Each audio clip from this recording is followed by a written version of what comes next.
बिस्मिल्लाहिर्रहमानिर्रहीम। नस्रुम मिनल्लाहि व फतहुन करीब वल्लाहु खैरुल माकिरीन। मैं हूं आपका मेज़बान साबिर शाकिर, वफाकी दारुल हुकूमत इस्लामाबाद से कुछ ताज़ा तरीन। हवाओं का रुख तब्दील हो रहा है और कुछ खुशगवार तब्दीलियां होने वाली हैं और चेंजेस आनी हैं और ये जाली निज़ाम का बिल आखिर खात्मा होना है। उसकी तरफ कदम बढ़ाना शुरू कर दी हैं फ़रीक़ैन ने। और इमरान खान साहब मुसलसल एक हफ्ते से एक मैसेज कन्वे कर रहे हैं मिलिट्री लीडरशिप को, फौज को और कौमी सलामती के इदारों को कि जनाब आएँ, आकर बैठ करें। इस्टेब्लिशमेंट को कह रहे हैं अपने नुमाइंदे मुकर्रर करें और आगे बढ़ना है तो फिर आगे बढ़ें। साथ वो अपनी शराइत भी पेश कर रहे हैं और मुज़ाकरात गैर मशरूत नहीं कर रहे बल्कि मशरूत मुज़ाकरात कर रहे हैं और मुज़ाकरात की दावत दे रहे हैं। और ये सारे का सारा अचानक तब्दीली क्यों महसूस हुई, इसका एक बैकग्राउंड है। कुछ एक्टिविटीज़ हुई हैं, कुछ सरगर्मियाँ हुई हैं और उसके बाद फिर इमरान खान साहब ने ये रास्ता चुना है और वो मैसेज कन्वे कर रहे हैं। ये बहुत इंपॉर्टेंट मैसेज है और इम्पॉर्टेंट स्ट्रेटजी है।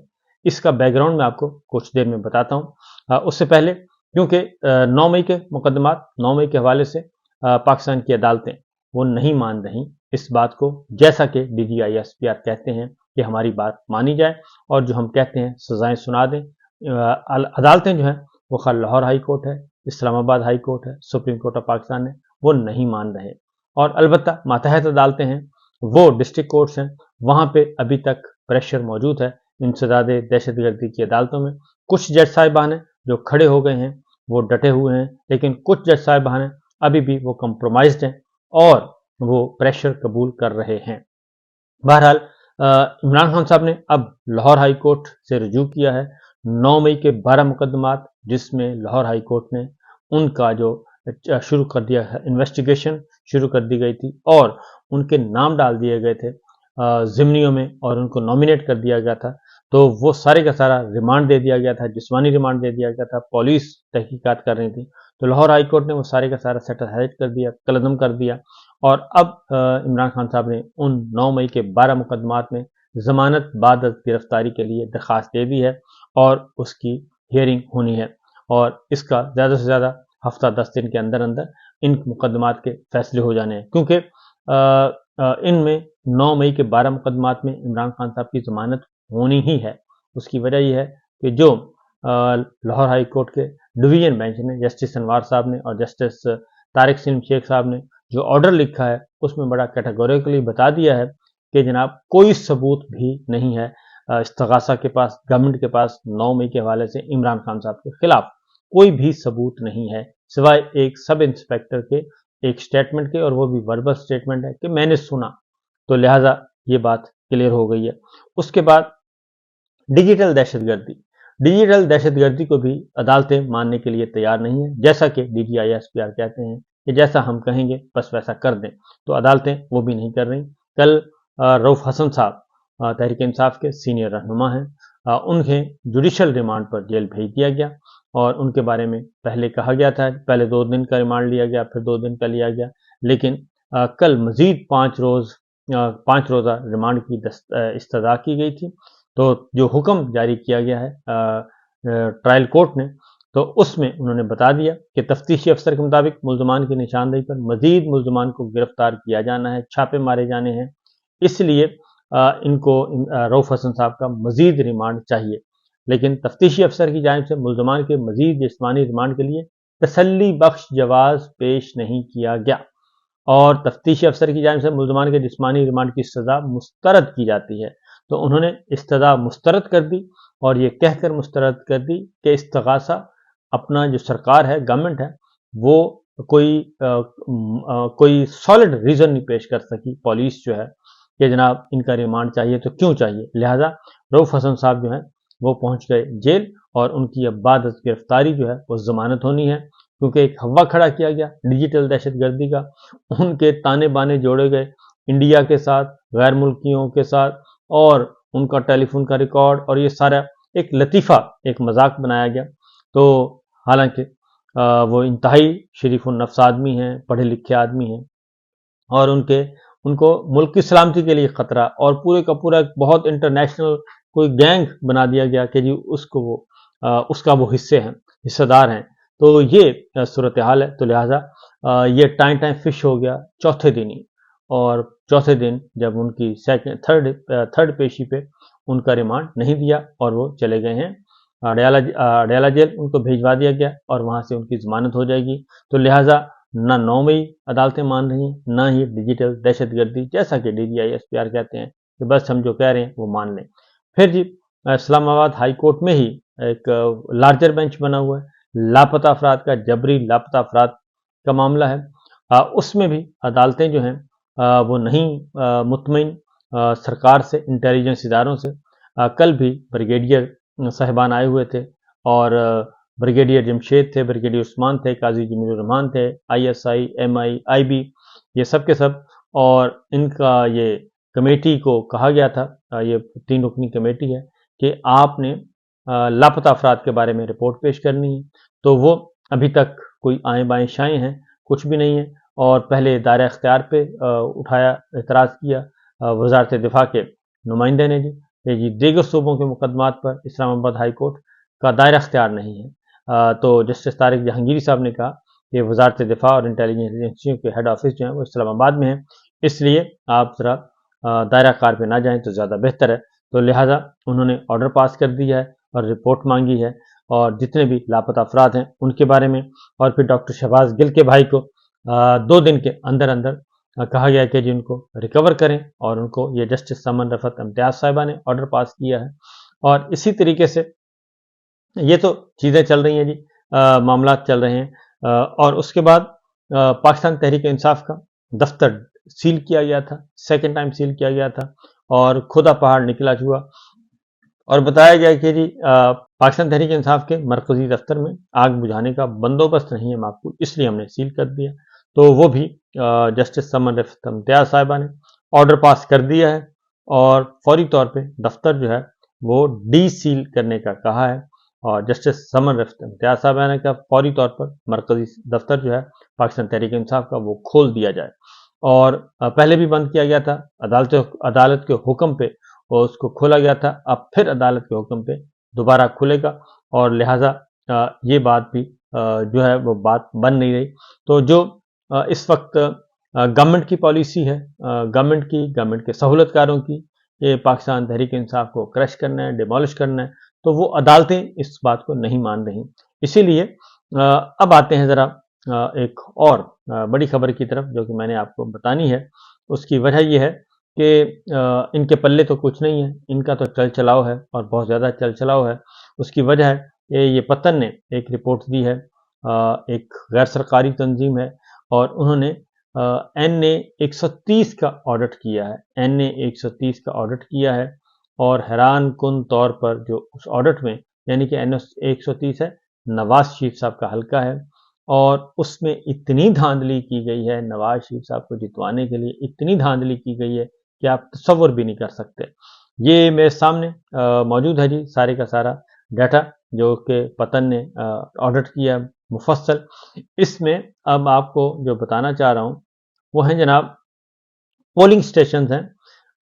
یہاں پہ صوبائی حلقہ بھی ہے اور قومی اسمبلی کا حلقہ بھی ہے. قومی اسمبلی میں نواز شریف صاحب تھے، صوبائی حلقہ جو ہے وہ 170 ہے، اور قومی اسمبلی کا حلقہ 130 ہے. اب اس میں پولنگ سٹیشنز میں کمپیریزن کیا گیا، آڈٹ کیا گیا، کمپیریزن کیا گیا. قومی اسمبلی یعنی کہ نواز شریف صاحب کا ووٹ کاسٹ ہوا ایک ہی پولنگ سٹیشن ہے، یہ بات ذہن میں رکھیے گا. پولنگ سٹیشن ایک ہی ہے، دونوں کے ایک ہی ہیں، صوبائی حلقے کے بھی، قومی اسمبلی کے بھی. اور بیک وقت جو بیلٹ پیپر ہے وہ صوبائی اور قومی اسمبلی دونوں کا دیا جاتا ہے. تو اس میں جو نواز شریف صاحب کا ٹرن آؤٹ ہے وہ 90% شو کیا گیا ہے، 84%، 90%، 95%، 89%، اور 102%، یعنی کہ جو ووٹ ہیں موجود ہیں اس حلقے کے، اگر 1000 ووٹ ہے تو وہ 1200 ووٹ ڈالا گیا ہے. 200 ووٹ کہاں سے آیا اس کا ابھی تک سمجھ نہیں آئی. اسی طریقے سے NA 94%، 91%، 97%، 98%، 91%، یہ ان کا ٹرن آؤٹ ہے، یہ آ رہا ہے. اچھا، اب اس کے ساتھ ساتھ پیرل 90% ٹرن آؤٹ ہے جی 130، یعنی کہ نواز شریف صاحب کا. جو صوبائی سیٹ ہے اسی کے نیچے اس کا 42% ہے، 84%، 41%، 95%، 43%، 89%، 42%. 94% 46%। नवाज शरीफ साहब का टर्न आउट 91%, सूबाई हल्का उसी के साथ है, सेम बैलेट पेपर है 41%, और 97% कौमी नवाज शरीफ साहब का, 36% सूबाई हल्के का। तो ये पोलिंग स्टेशंस के नंबर दिए हुए हैं। पोलिंग स्टेशन का नंबर है जी 364, 366, 371, उसके बाद 1, 6, 18, 21, 24, 35, 37, 40, 42, 43, 45, 48, 50, 52, 59, 63, 65, 66, 73, 77 ये पोलिंग स्टेशन के नंबर हैं। और उसके साथ साथ फिर आगे फिर उनके वोट दिए गए हैं। ये एक बहुत ही टू दी पॉइंट एक ऑडिट हुआ है। नवाज शरीफ साहब को जितवाने के लिए इन्होंने क्या क्या जतन किए, कितने जाली वोट डाले गए, ये सारे का सारा कच्चा चटा जो है वो मौजूद है। ये आपको मैं दिखा भी दूंगा साथ जब ये चल रही साइड पे आपको नजर आ रहा होगा ये सारी की सारी जो है डाटा। ये है सूरत हाल और ये है सिचुएशन। और नवाज शरीफ साहब के वोट निकले 41,315 और आगे जो है दूसरी पार्टी के जो हैं टोटल रजिस्टर्ड वोटर जो हैं वो ये थे और उनके वोट सेम हैं, लेकिन नवाज शरीफ साहब का रिजल्ट मुख्तलिफ और सूबाई असम्बली का रिजल्ट मुख्तलिफ। तो ये है जनाब सूरत हाल। ये तो है नवाज शरीफ साहब की हद तक। तो नवाज शरीफ साहब के हल्के का और इसी तरीके से लाहौर के बाकी भी हल्के हैं, उनका भी अगर ऑडिट होगा तो इसी तरह से निकलेगा। खा वो मरीम साहिबा हैं, खा वो हमजा शहबाज हैं, खा वो शहबाज शरीफ साहब हैं, खा वो स्पीकर या सादिक साहब हैं, जितने भी हल्के हैं इनमें से ऐसे ही निकलेगा। सलमान अकरम राजा साहब का हल्का है, उसमें भी यही कुछ होगा जो ओन चौधरी वाला है। तो ये तो एक रिजल्ट आ रहे हैं। अब आते हैं कि ये सारी सिचुएशन के बाद सुप्रीम कोर्ट फैसला भी दे चुकी है और सुप्रीम कोर्ट फैसला देने के बाद हुक्म भी दे चुकी है 15 दिन के अंदर अंदर, लेकिन उसको भी सबोटाज करने की कोशिश की जा रही है। और वो सबोटाज इस तरह किया जा रहा है कि एक नई कानून साजी कल पेश की गई, नया बिल पेश किया गया और उस बिल में जो स्टार्ट ही यहाँ से होता है कि इस बिल का इतलाक जो है वो 2017 से होगा, 2017 से होगा। उसके बाद 2018 का इलेक्शन हुआ, फिर ज़मीनी इलेक्शन हुए, फिर ये 2024 का इलेक्शन हुआ। लेकिन इस कानून का जो बिल पेश किया कल, इसका इतलाक वो कहते हैं आएगा 2017 से होगा। यानी मुअस्सर बा माजी इसको कहते हैं। वो इसलिए कि ताकि सुप्रीम कोर्ट का जो फैसला है उसको गैर मुअस्सर किया जा सके। तो ये लेजिस्लेशन करने की कोशिश की जा रही है, कानून साजी करने की कोशिश की जा रही है। हाथ पांव इनके फूले हुए हैं और कुछ भी नहीं है। और उसमें ये जो अमेंडमेंट की गई है कि जी 2017 से ये नाफिजुल अमल होगी, यानी कि आज से तकरीबन 7 साल पहले से नाफिजुल अमल होगा। और दूसरा ये कि जो मेंबर्स पहले एक दफ़ा कह चुके हैं कि जी हम सुन्नी इत्तेहाद काउंसिल के हैं, उनको दोबारा पीटीआई में ज्वाइन जाने की इजाज़त नहीं होगी। ये एक बिल्कुल वो कहते हैं कि दूध भी देना और मेहनियाँ डाल डाल के। तो गवर्नमेंट जो है इन्होंने 100 लितर भी खाने हैं और 100 प्याज भी खाने हैं और सुप्रीम कोर्ट के फैसले पर अमल भी होना है। ये इस तरह से करते रहेंगे और ख़राब होते रहेंगे। तो बहरहाल दूसरी जानिब जो बिजली के मामलात हैं, बिजली की कीमतों के मामलात हैं, वो मसला हल नहीं हो पा रहा। और अब जो बिजली घरों के मालिकान हैं उनके नाम भी आना शुरू हो गए हैं। उसमें शरीफ फैमिली है, उसमें हमजा फैमिली है, उसमें तरीन फैमिली है, उसमें जो पिछले थे नदीम बाबर वो हैं, उसमें मंशा फैमिली है।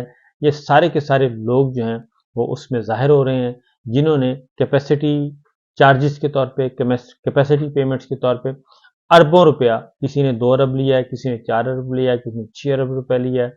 ये ख़ानदान जो हैं वो सारे के सारे पाले जा रहे हैं और पल रहे हैं। हमारे जो पाकिस्तान के अवाम का मुआशी कत्ल करके ये ख़ानदान जो है 41 ख़ानदान इनको पाला जा रहा है। तो बहरहाल ये सूरत हाल है। इसी वजह से इनके हाथ पांव जो है वो फूले हुए हैं। मुस्लिम लीग नवाज जब भी पैगाम जाता है इमरान खान साहब का जेल से, वो पैगाम देते हैं और वो कहते हैं कि आएँ आके बात करें, तो फ़ौरन ही जो हमारी जो है हमारे हर दिल अजीज़ नून लीग जाती उमरा वो तड़पने लगते हैं बाकायदा तौर पे بلکہ پنجابی میں کہنا ہے تڑفنے لگتے ہیں، اور وہ اس حد تک تڑفتے ہیں کہ ان کو اپنی موت نظر آ رہی ہوتی ہے کہ اگر یہ ہو گیا تو ہمارا کیا بنے گا کالیا۔ تو یہ سب کچھ ہو رہا ہے جی۔ تو بہرحال خبریں آنے والے دنوں میں مزید اچھی ہوں گی، کیونکہ یہ سسٹم نہیں چل پا رہا۔ ایک خبر میں آپ کے ساتھ شیئر کرنی تھی، لیکن وہ اگلے ولاگ میں کروں گا، کیونکہ ولاگ ذرا تھوڑا سا لمبا ہو گیا ہے، اس لیے جناب باقی باتیں اگلے ولاگ پہ۔ اجازت دیجیے، اللہ حافظ۔